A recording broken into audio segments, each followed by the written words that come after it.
Bonjour, bonjour.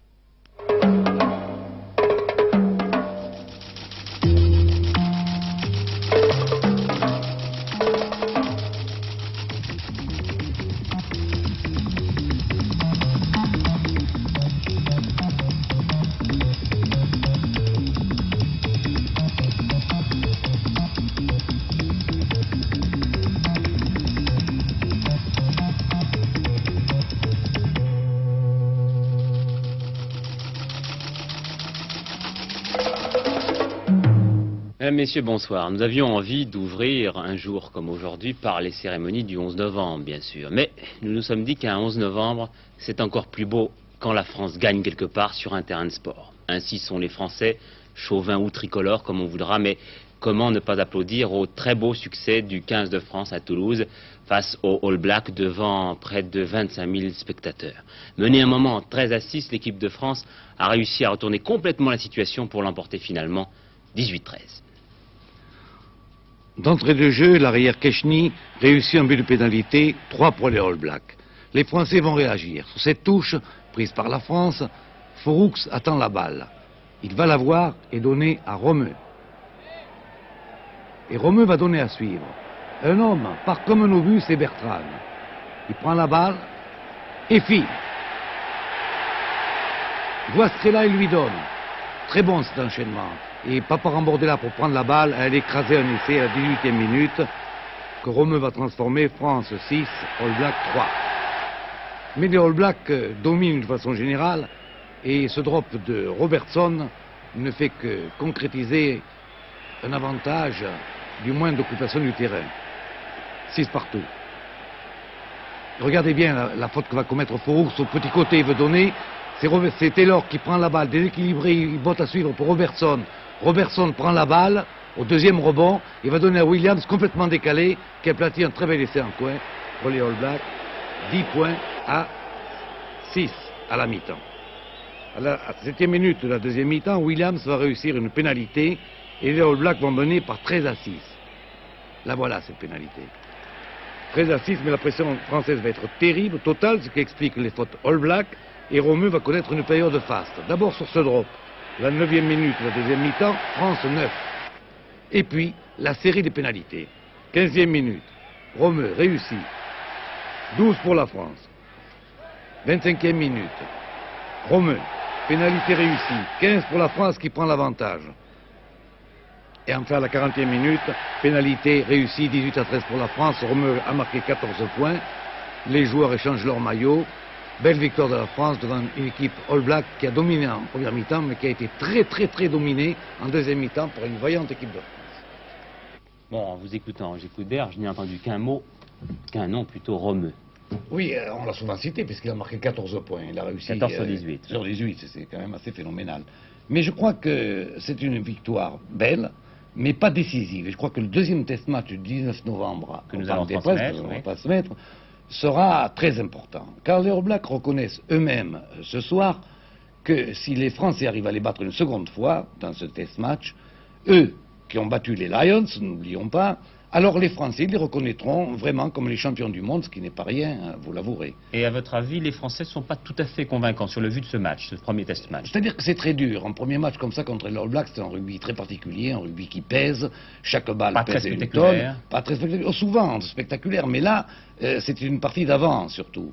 Et les Français ont voulu les empêcher de développer leur attaque et les prendre au départ. Les étouffer au départ, ils ont parfaitement réussi. Mais ce deuxième match promet d'être absolument terrible dans tous les compartiments du jeu. Bon, rendez-vous donc le 19 sur Antenne 2 pour la confirmation de ce bon résultat de l'équipe de France. Voilà donc pour le petit cadeau des rugbymen français aux anciens combattants de 14-18. Et j'en profite pour dire au passage que 8000 Néo-Zélandais ont payé de leur vie pendant la Grande Guerre le soutien qu'ils étaient venus apporter à la France. En fait, au travers de toutes ces cérémonies organisées dans les villes et les villages, le chef de l'État avait voulu que soit rendu un hommage à tous les combattants des guerres dans lesquelles la France a été engagée. C'était en tout cas le sens des cérémonies parisiennes qui avaient commencé par une grand-messe en la cathédrale Notre-Dame, une messe un moment perturbée par quelques manifestants qui ont lancé des tracts et ont reproché au chef de l'État la loi sur l'avortement. Ensuite, eh bien, ce devait être le programme plus traditionnel de ces dernières années, avec remise de décorations et dépôt de gerbes sur la tombe du soldat inconnu. Les anciens combattants, les préfets de Paris et de l'Île-de-France, les présidents de l'Assemblée nationale et du Sénat, le maire de Paris, ont précédé le président de la République ce matin, place Charles de Gaulle, pour fleurir la dalle sacrée en ce jour de la Toussaint des combattants. Pour la 59e fois, les poilus de 14-18 étaient au rendez-vous. Accompagné de Raymond Barre, du ministre de la Défense et du secrétaire d'État aux anciens combattants, Valéry Giscard d'Estaing passe les troupes en revue le long des Champs-Élysées avant de déposer à son tour une gerbe sur la tombe du soldat inconnu.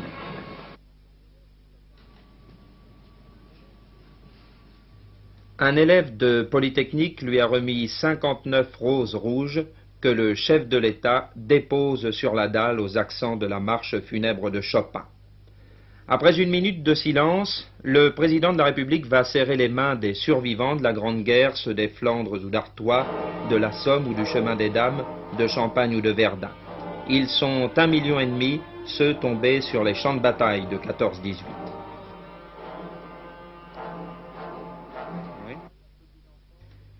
Leurs arrière-petits-enfants étaient là, ce matin, autour de l'Arc de Triomphe. Valéry Giscard d'Estaing est allé leur parler. Les plus petits n'ont pas très bien compris. Ils l'ont appelé monsieur et ils l'ont remercié de ne pas avoir d'école aujourd'hui.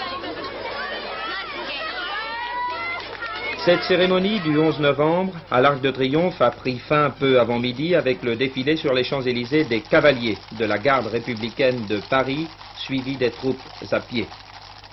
Les poilus, eux, étaient conviés à déjeuner par le président de la République. 2000 anciens combattants de 14-18, mais aussi ceux de 39-45, d'Indochine ou d'Algérie. Parmi les invités, l'ancien des anciens, Pierre Recobre, 88 ans, venu spécialement d'Aurillac dans son uniforme bleu horizon un peu passé.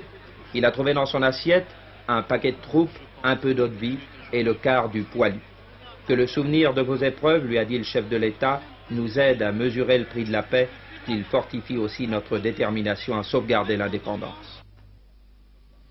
Et pendant ce temps, le Premier ministre, qui, vous l'avez vu, accompagnait le président à ces cérémonies de l'Arc de Triomphe, eh bien le Premier ministre donc se rendait en début d'après-midi en forêt de Compiègne, c'est-à-dire à l'endroit précis où fut signé l'armistice au fameux carrefour de Rotonde, dans le wagon du maréchal Foch. L'occasion pour lui de prononcer ensuite un discours plus politique que cérémonieux en s'adressant aux anciens combattants. Écoutons-le. Si devait éclater un nouveau conflit mondial, il entraînerait probablement des destructions massives et pourrait aller jusqu'à mettre en péril non seulement le patrimoine, mais l'existence de notre pays. L'énormité même du risque peut cependant conduire à mieux prendre conscience de la situation et à décider d'agir sur elle. C'est ainsi, en tout cas, que nous l'entendons, nous autres Français, pour ceux qui nous regardent. C'est pourquoi nos forces armées, aussi bien nucléaires que conventionnelles, seront maintenues qualitativement et quantitativement à un niveau qui dissuade tout agresseur éventuel de menacer notre territoire ou nos intérêts vitaux. Nul ne peut douter, et je crois que nul ne doute, de notre résolution sur ce point. La politique à l'étranger. Après des semaines d'enquête et de filature attentive, la police d'Amsterdam a fini par mettre la main sur l'un des 16 membres de la bande à Bader, activement recherché un peu partout en Europe. Je dis bien un et non pas deux. Il y a eu un moment de confusion sur l'identité de la deuxième personne arrêtée qui, lui aussi, a des sympathies d'extrême gauche, qui ne semble pas avoir participé à l'enlèvement et à l'assassinat de M. Schleyer. En revanche, et là c'est le cas de Christophe Michael Wagenakel, arrêté cette nuit après une longue fusillade à Amsterdam. C'est donc en pleine nuit devant cette cabine téléphonique que l'arrestation a eu lieu au centre même d'Amsterdam. Au moment où les policiers veulent arrêter les deux hommes, ceux-ci ouvrent immédiatement le feu, lancent une grenade en direction de leurs poursuivants. 3 policiers sont légèrement blessés, les 2 hommes sont grièvement atteints. Après quelques heures de confusion, on est sûr maintenant que le premier homme est bien Michael Wackernagel, l'un des 16 membres de la bande directement impliqués dans l'enlèvement de M. Schleyer. Le second, par contre, n'est pas Rolf Wagner, l'un des kidnappeurs, mais Richard Schneider, qui aurait lui participé, après la mort d'Andreas Bader, à un attentat à la bombe contre le palais de justice de Rhénanie. Ceci encore sur l'affaire Bader, encore de nouvelles découvertes d'explosifs et de 3 détonateurs à la prison de Stuttgart-Steinheim, c'est-à-dire la prison de Bader et de ses complices. Et puis cette affirmation de notre confrère Le Matin, le procureur qui s'occupe de l'affaire Croissant et de l'affaire Bader est un ancien nazi. Le dossier des otages français maintenant. Il y a quelques heures, Claude Chaillet, l'émissaire de Paris, est arrivé à Alger pour reprendre les négociations avec les Sahraouis, suspendues depuis dimanche dernier. Apparemment, cette fois-ci, on devrait aborder de plein front le problème des otages proprement dit, alors que jusqu'à maintenant, le Polisario refusait de le dissocier de ses desiderata politiques, c'est-à-dire de la reconnaissance du front par la France. Pendant 15 heures, pendant la première mission qu'il a effectuée à Alger, les interlocuteurs de M. Chaillet lui ont parlé du problème du Sahara occidental, du problème des Sahraouis, et ils n'ont pas accepté de parler du problème de nos civils disparus. On nous a fait dire depuis qu'il n'y avait pas de préalable et qu'on était prêt à parler du sort de nos otages. C'est la raison pour laquelle j'ai renvoyé M. Chaillet et j'espère qu'il pourra enfin engager la conversation sur le sujet qui nous intéresse pour le moment, les otages français détenus au mépris du droit international. Étant donné la détérioration de la situation militaire, est-ce que vous pensez que vous allez conseiller aux sociétés techniques qui travaillent en Mauritanie de ne plus envoyer de techniciens sur place? Je ne vois pas pourquoi je conseillerais à des Français de quitter un territoire, un des 3 territoires du Maghreb. Il y a des Français en Algérie, il y en a 20 000 à peu près, il y en a 50 000 au Maroc, il y en a quelques milliers en Mauritanie. Il n'y a pas de raison que nous fassions rentrer les Français d'un des territoires. Il convient de dire aussi qu'au nom du Parti socialiste, Lionel Jospin, hier, a longuement rencontré un membre du comité exécutif du Front Polisario.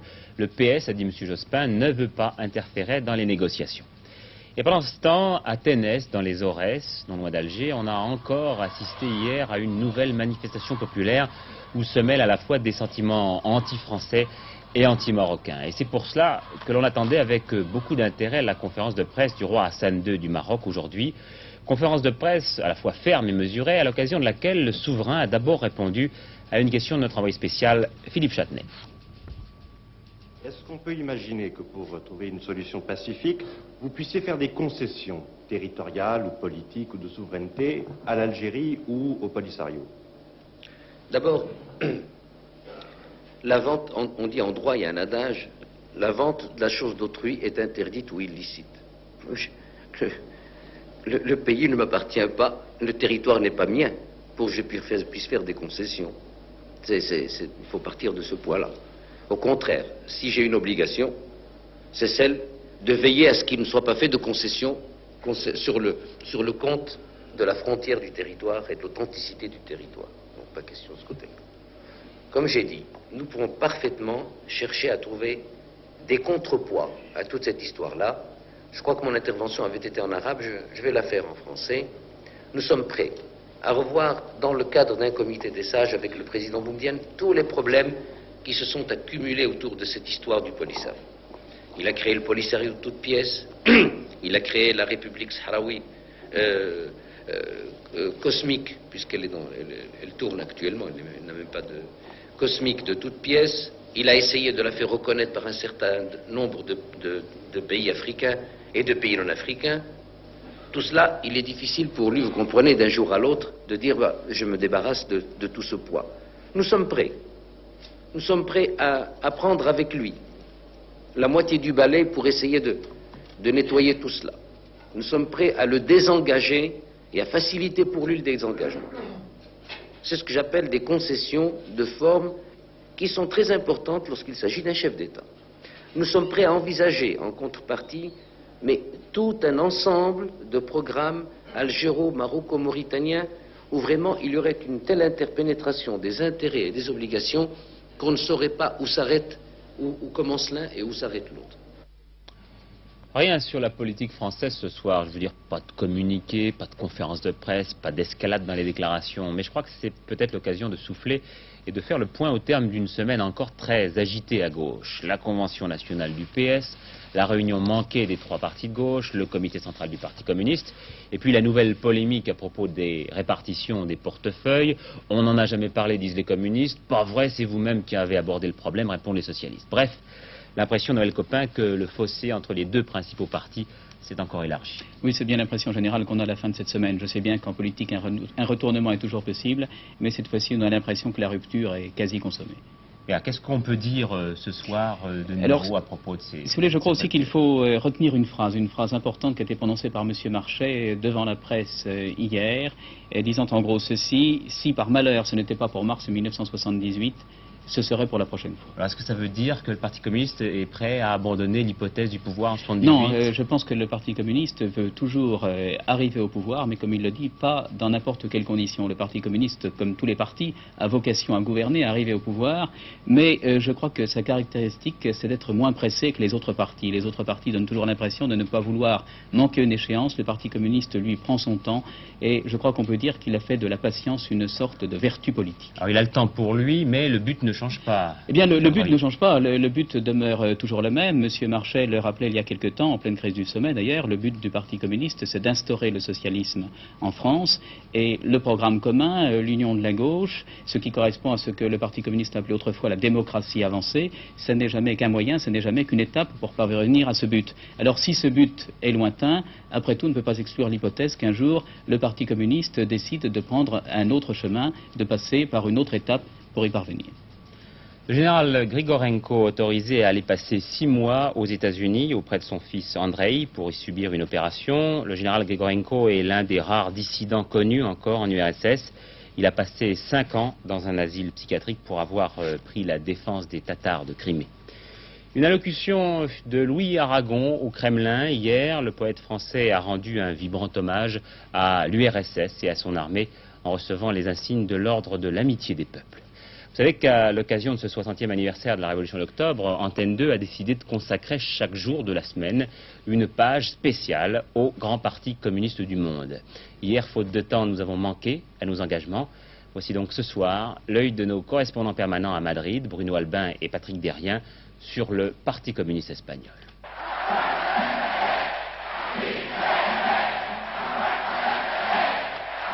Ainsi se voit la force du PC. C'était le mois dernier à Madrid le slogan de la première grande fête du parti depuis sa légalisation. Face aux dirigeants déjà légendaires, la Pasionaria, Santiago Carrillo, Rafael Alberti, le militant poète, l'Espagne découvre une foule enthousiaste et spontanée. Une masse organisée, différente de celle des autres partis communistes. Elle a puisé sa substance dans l'opposition au franquisme, trait d'union entre tous les militants jusqu'à une époque récente. Il y a 10 mois, Santiago Carrillo était encore en prison.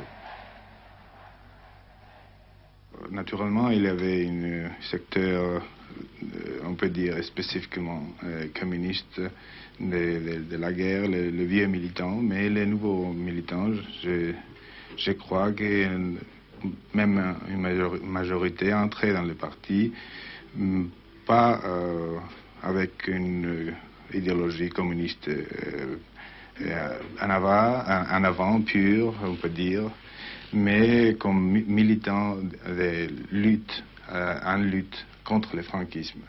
Et on a trouvé dans le Parti communiste l'instrument, la place où on pouvait faire cette lutte politique avec efficacité, avec possibilité d'influencer dans la transformation de la société espagnole.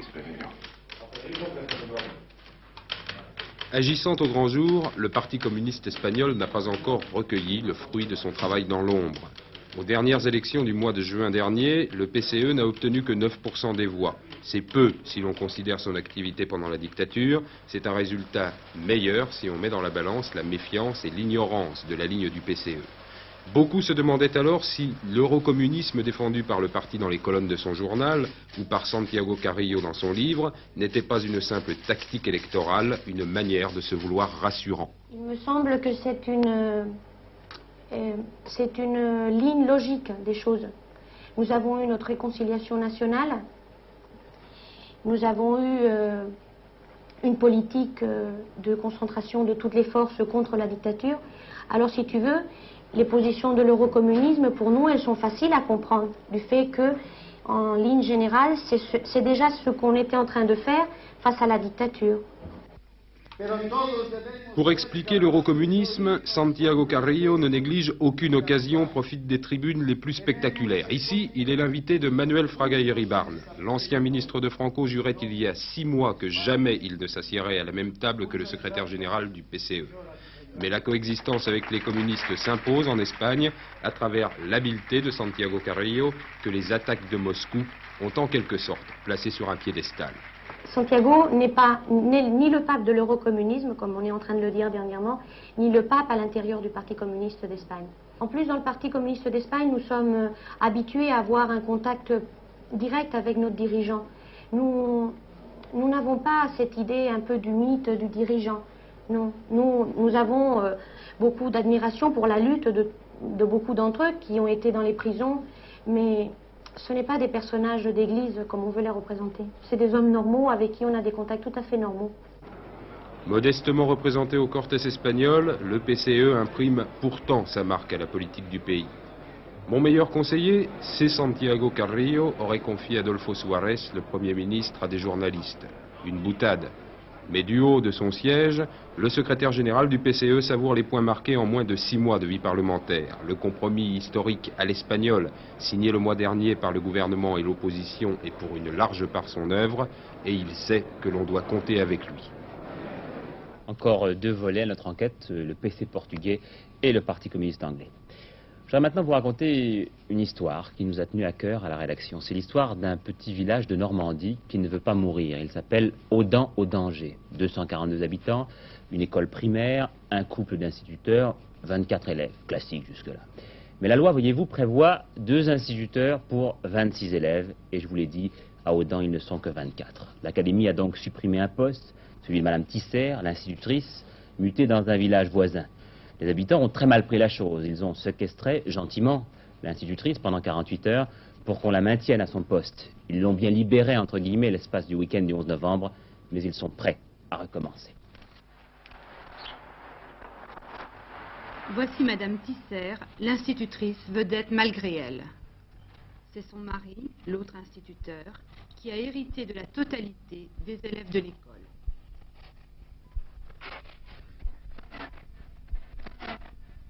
Les gendarmes sont venus surveiller les